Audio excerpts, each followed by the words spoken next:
जय यसु।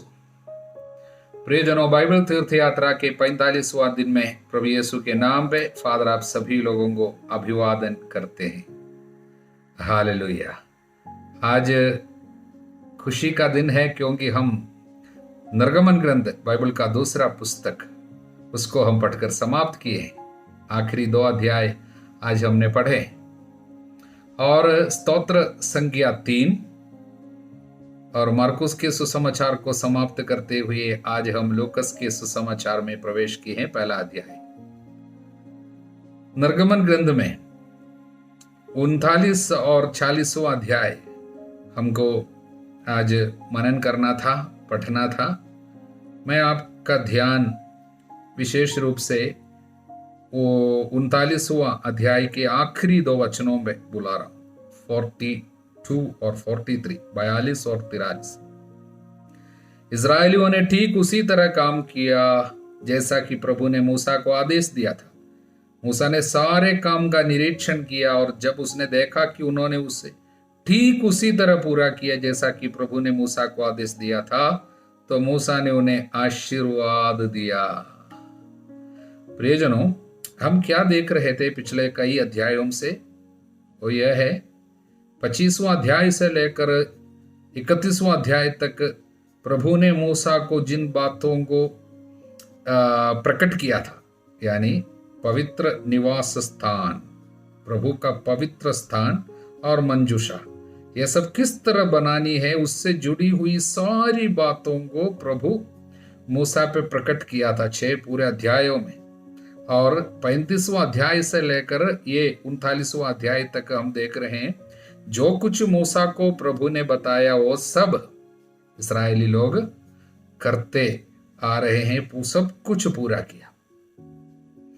और मूसा अब जाकर सब कुछ जब पूरा काम हो गया, पवित्र निवास स्थान के काम पूरा किया, जाकर निरीक्षण किया, सब कुछ को परखा और जब उनको पता चला सब उसी तरह है जैसे प्रभु ने बोला है, तब मूसा ने उन्हें आशीर्वाद दिया।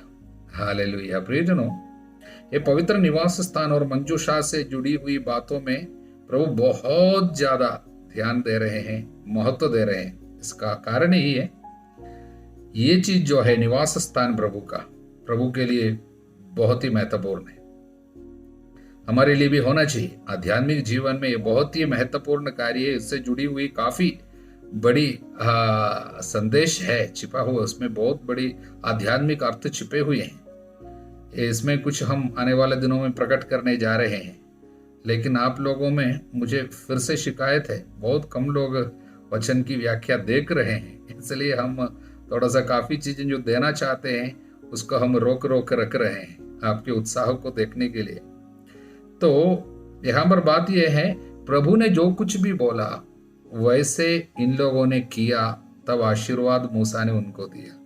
जो भी वचन का पालन करते हैं आशीर्वाद आ जाते हैं। विशेषकर प्रभु के निवास स्थान से जुड़ी हुई बातों में और अधिक आशीर्वाद मिलेंगे।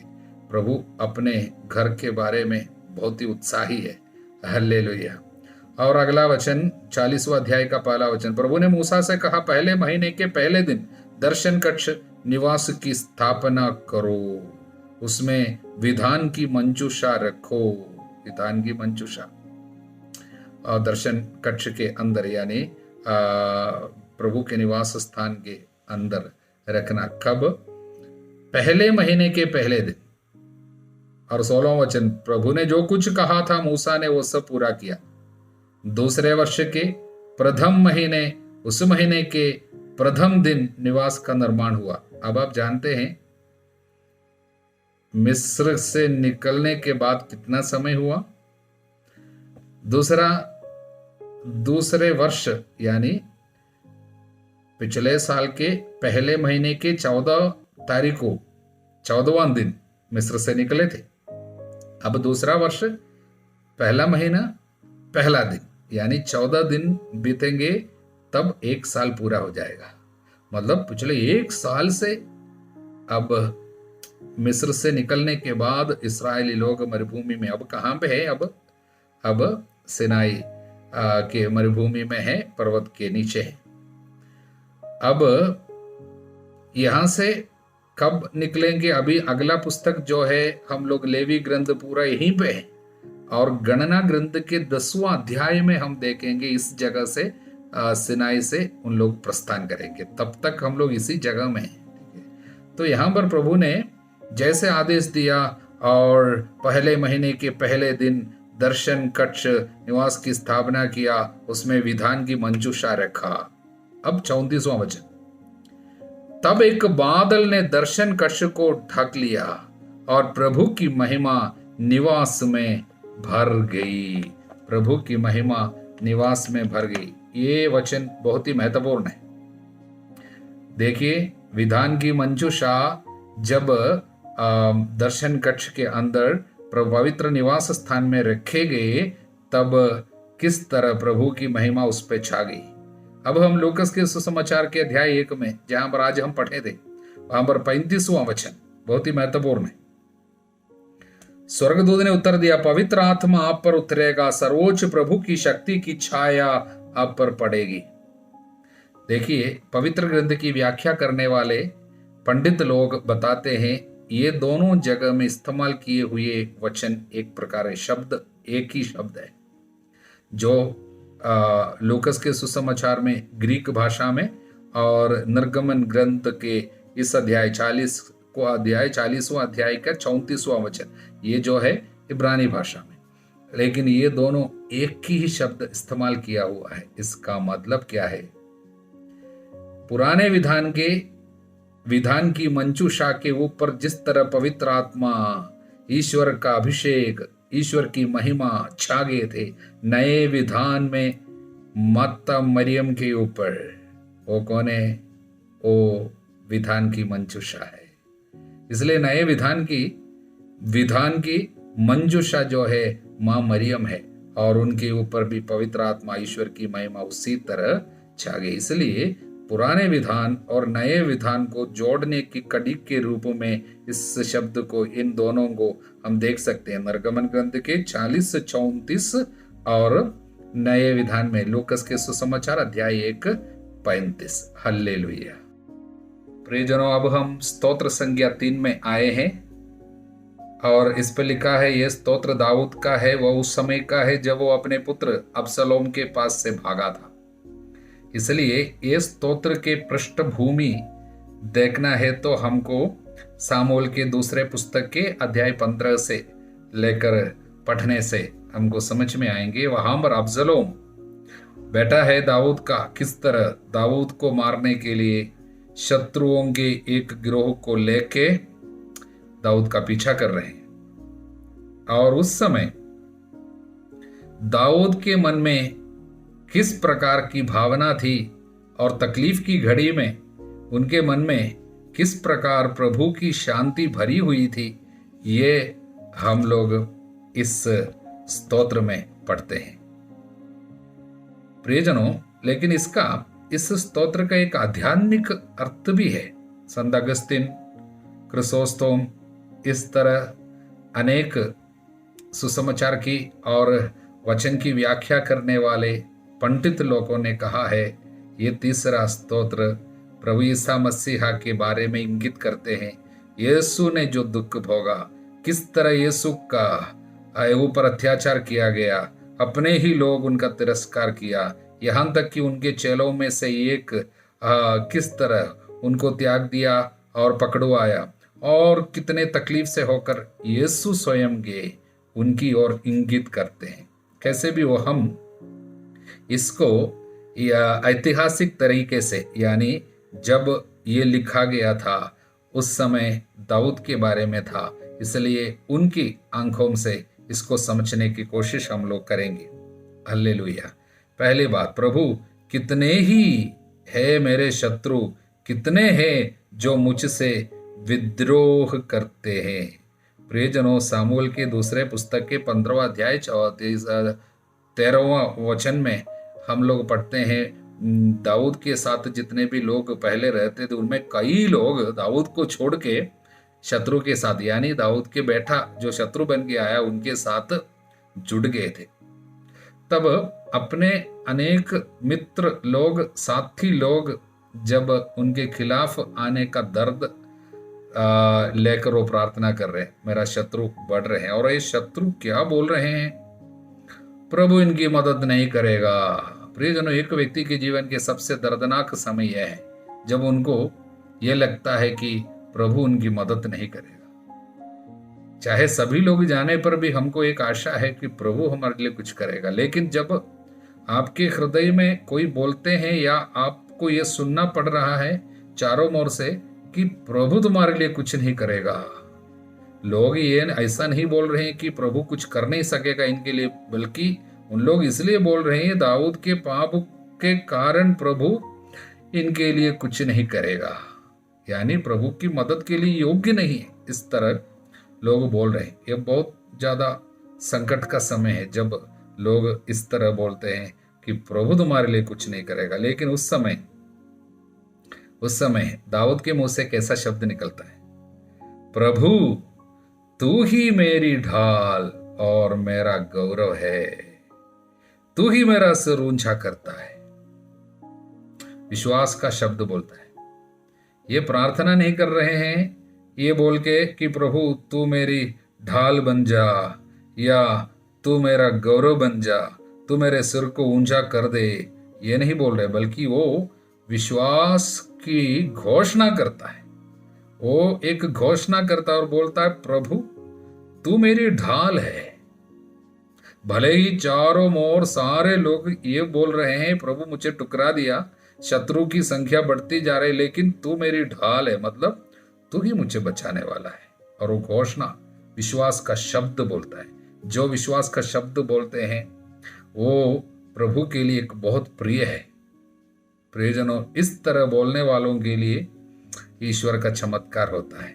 विपत्ति के समय विश्वास एवं भरोसे का शब्द, आशा का शब्द। और वो बोलता है तू मेरा गौरव है, गौरव है। अनेक लोग किसी चीजों पर गौरव करता होगा, पैसा पे गौरव करता है, संपत्ति और बच्चों पे गौरव करता होगा। अब दाऊद बोलता है मेरे लिए अब गौरव दूसरा कुछ नहीं, संपत्ति नहीं है, बच्चे नहीं है, तू ही मेरा गौरव है और तू ही मेरा सिर ऊंचा करता है। देखिए, पुराने पाप के कारण इसने उसके पहले अध्याय में हम देखते हैं पाप किया था और उसके बाद विपत्ति एक एक करके आ रहे हैं, तो सिर तो झुकना चाहिए, लेकिन ये बोल रहे मैं निराश नहीं होता, मेरे सिर को ऊंचा करेगा। देखिए, पाप करने के बावजूद ये पछतावा किया और ये निराश नहीं होता है। वो बोलता है मेरा प्रभु है, मेरा सिर को ऊंचा करेगा, भले ही मैंने पाप किया। और वो विश्वास का शब्द, भरोसे का शब्द बोलता है और वो कहता है मैं प्रभु को ऊंचे स्वर से पुकारता हूं, वह अपने पवित्र पर्वत से मुझे उत्तर देता है। प्रभु मुझे जरूर उत्तर देगा, मैं पुकारता हूं, प्रभु उत्तर देगा। इतना विश्वास का शब्द बोलते हैं। और कहता है मैं लेट कर निश्चिंत सो जाता और सकुशल जागता हूं, क्योंकि प्रभु मुझे संभालता है। एक ऐसे समय में ये दाऊद बोलते हैं, समय जानते हैं, चारों ओर परेशानी, अपना घर छोड़कर जाना पड़ रहा है, भागना पड़ रहा है, नींद कैसे आएगा? नॉर्मल एक मामूली इंसान के लिए कभी नींद ही नहीं आएगा, क्योंकि बैठा बड़े शत्रुओं को संज्ञा उनके साथ जुड़ गए हैं, उन लोग सब इनको मारने के लिए आ रहे अपने घर पे। इतना उत्पाद मचा हुआ समय, कैसे आराम से सोएगा? लेकिन ऐसी घड़ी में दाऊद बोलता है मैं लेट कर निश्चिंत सो जाता। एक विश्वासी के लिए प्रियजनों, प्रभु से मिलने वाली कृपा यह है, परेशानियों के बीच में सो सकता है। इसलिए हम लोग बाइबल में सुसमाचार में देखते हैं आंधी तूफान के बीच में दुम्बाल पे तकिया लगा कि यीशु सो रहा था। हालेलुया। और सकुशल में जागूंगा, क्योंकि रात में प्रभु मुझे संभालता है।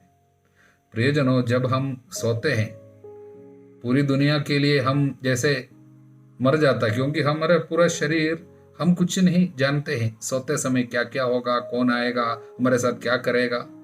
लेकिन हम सोते समय भी हमारे हृदय धड़कता है, हमारे शरीर के एक एक अंग पे और जो कि खून पहुंच जाता है, सारा अंग काम करता है, हमको पता नहीं चलता। ये किसका काम है? ये प्रभु का कार्य। प्रभु हमको संभालता है, इसलिए हम जीवित रहता है। लेकिन हम इसको बहुत हल्का लेता है। हम सोने जाता है और सुबह उठकर यूं ही भाग जाता है। अनेक लोग याद भी नहीं करता सुबह उठने के बाद प्रभु कितना महान कार्य हमारे लिए किया। हम जाग नहीं रहे थे, हम सो गए थे। हमारे साथ क्या हो रहा था हमको कुछ नहीं पता था। उस समय प्रभु ने किस तरह हमको संभाले रखा, और उसके लिए हम धन्यवाद भी नहीं देते, उसको हल्का लेते हैं और यूं ही चले जाते हैं। ऐसे कार्य हमारे साथ होते हैं। लेकिन वो कहता है प्रभु मुझे संभालता है। आगे वो कहता है मैं उन लाखों शत्रुओं से नहीं डरता जो चारों ओर मेरे विरुद्ध खड़े हैं। प्रभु मेरे साथ है, शत्रु मेरा क्या कर सकता है, ये विश्वास है। प्रभु मेरे ईश्वर उठकर मुझे बचा, कहता है। एक युद्ध के समय में इस्राएली लोग हमेशा इस तरह बोलते थे। हम लोग गणना ग्रंथ में अध्याय 10 में हम देखेंगे, मूसा बोलते हैं प्रभु उठ अपने शत्रुओं से लड़। तो वो इस तरह ये बोलता है प्रभु उठ मुझे बचा, तू मेरे सब शत्रुओं पर चोट करता, विधर्मियों को दंतहीन कर देता। दंतहीन कर देने का मतलब शत्रुओं के ऊपर पूरा अधिकार लेना। दंतहीन कर देना, चकनाचूर करना, इसका मतलब है पूरा अधिकार समाप्त हो जाएंगे। शत्रु के ऊपर पूरा अधिकार मेरा प्रभु का है, प्रभु लेगा। प्रभु तू ही हमारा उद्धारक है, अपनी प्रजा को आशीर्वाद प्रदान कर। देखिए परेशानी के समय में वो केवल अपने लिए नहीं मांगता, अपने पूरी प्रजा के लिए आशीर्वाद मांगता है। प्रियजनों, प्रभु के भक्त लोगों को ऐसा होना चाहिए। संकट की घड़ी में केवल अपने लिए नहीं सोचता है, वो पूरी प्रजा के लिए मांगता है। हमारे लिए भी संदेश यही है।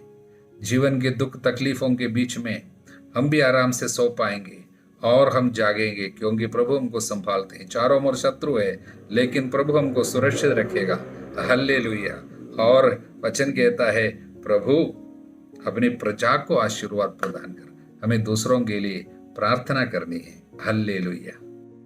अब हम लूकस के सुसमाचार के पहले अध्याय पे पहुंचे। लूकस का सुसमाचार का पहला अध्याय बहुत सुंदर संदेशों से कूट कूट कर भरा हुआ है।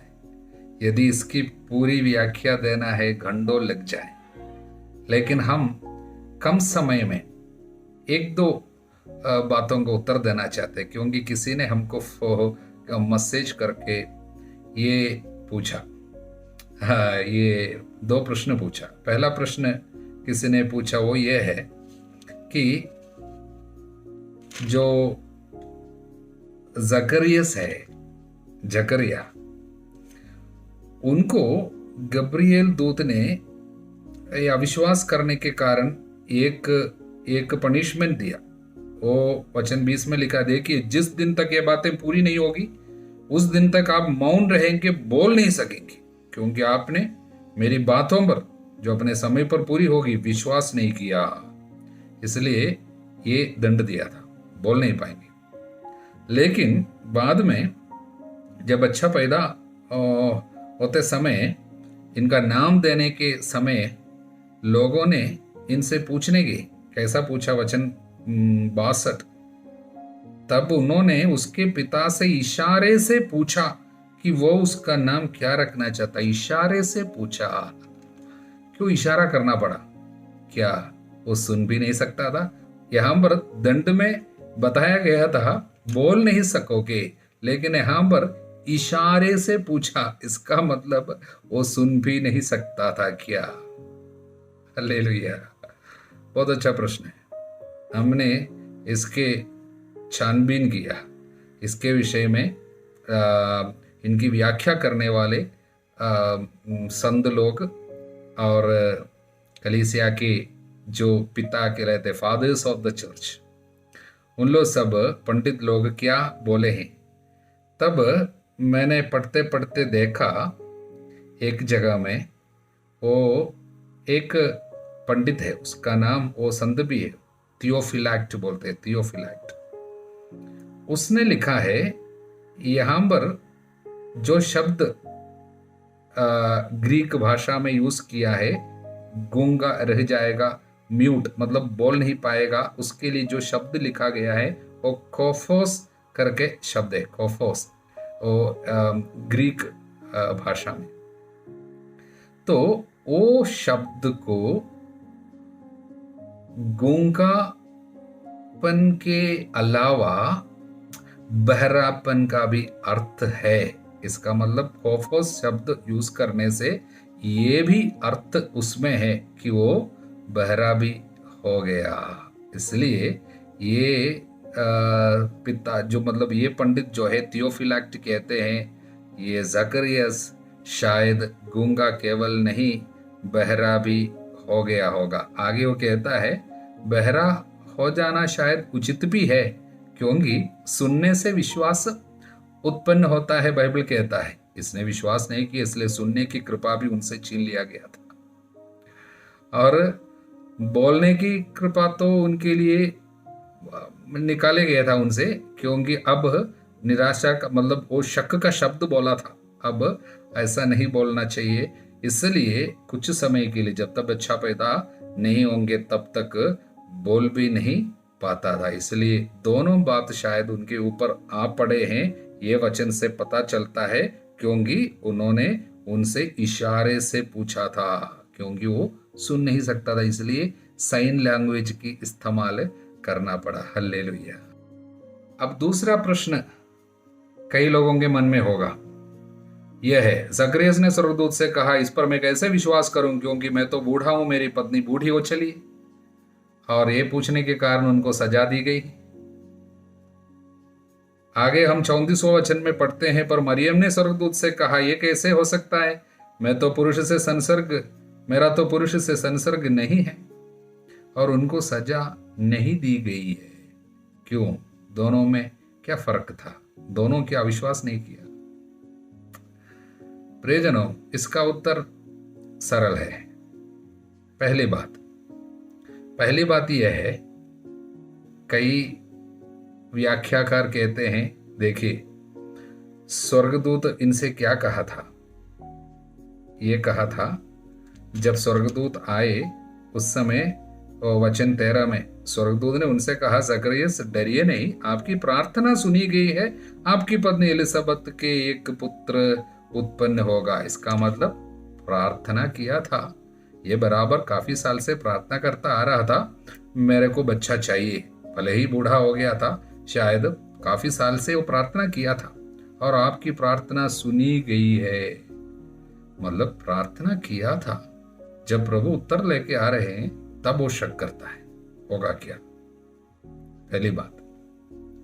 दूसरी बात एक पुरोहित है और उनको पुराने विधान में प्रभु किस तरह अपनी महिमा प्रकट किया है वो जानता है। उदाहरण के लिए बुढ़ापे में इब्राहिम को जब वो 99 साल का था उस समय प्रभु ने संतान दिया था। इसलिए प्रभु ने इसी कार्य में इसी हालत में महान कार्य इसके पहले किया है।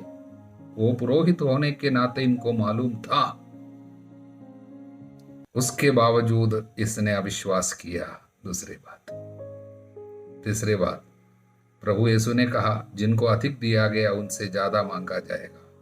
ये पुरोहित था अधिक प्रभु इनसे मांगता है इसलिए उनको सजा भी दिया गया। लेकिन अब मरियम वो कुंवारी थी और जब उनसे कहा गया तुमको बच्चा होगा वो कभी अविश्वास का शब्द नहीं बोल रही। वो पूछ रही है ये कैसे होगा। इसका मतलब मेरा अभी तक पुरुष से संसर्ग नहीं है तब ये किस तरह इसको पूरा होगा। मतलब कभी भी पुराने विधान में अभी तक इस तरह की कोई घटना हुई नहीं है कि कुंवारी गर्भवती हुई नहीं है और ये एक छोटी सी लड़की होने के कारण वो मतलब एक कुंवारी है और पुरुष के साथ कभी संसर्ग नहीं किया इसलिए वो किस तरह होगी।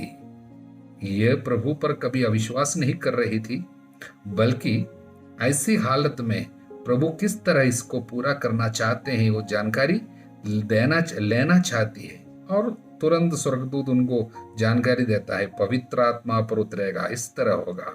जब ये बताया कि तुरंत इसने फिर से शक नहीं किया। क्या किया? आगे बोले मरियम ने कहा देखिए मैं प्रभु की दासी हूं आपका कथन मुझ में पूरा हो जाए।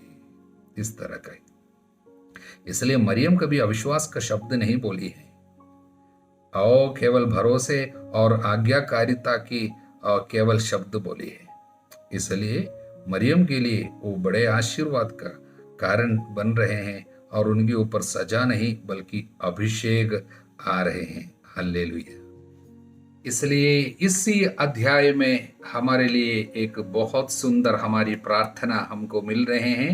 वो है, प्रणाम मरिया कृपा पूर्ण प्रभु तेरे साथ है। ये प्रार्थना कहाँ पे, किसके मुंह से निकले? स्वर्गदूत के मुंह से निकले। अध्याय 1 वचन 28 स्वर्गदूत स्वयं बोले। और बाद में उसके बाद, अब नारियों में धन्य है आपके गर्भ का फल। यीशु वो कहाँ है? एलिसबत जब पवित्र आत्मा से भर गई, एलिसबत के मुंह से निकले प्रार्थना 42वां वचन। आगे एलिसबत कहते हैं, मुझे यह सौभाग्य कैसे प्राप्त हुआ कि मेरे प्रभु की माँ ईश्वर की माँ है। इसलिए आगे जो प्रार्थना हम लोग बोलते हैं, संत मरिया ईश्वर की माँ प्रार्थना कर हम पापियों के लिए, ये प्रार्थना कलीसिया की प्रार्थना है।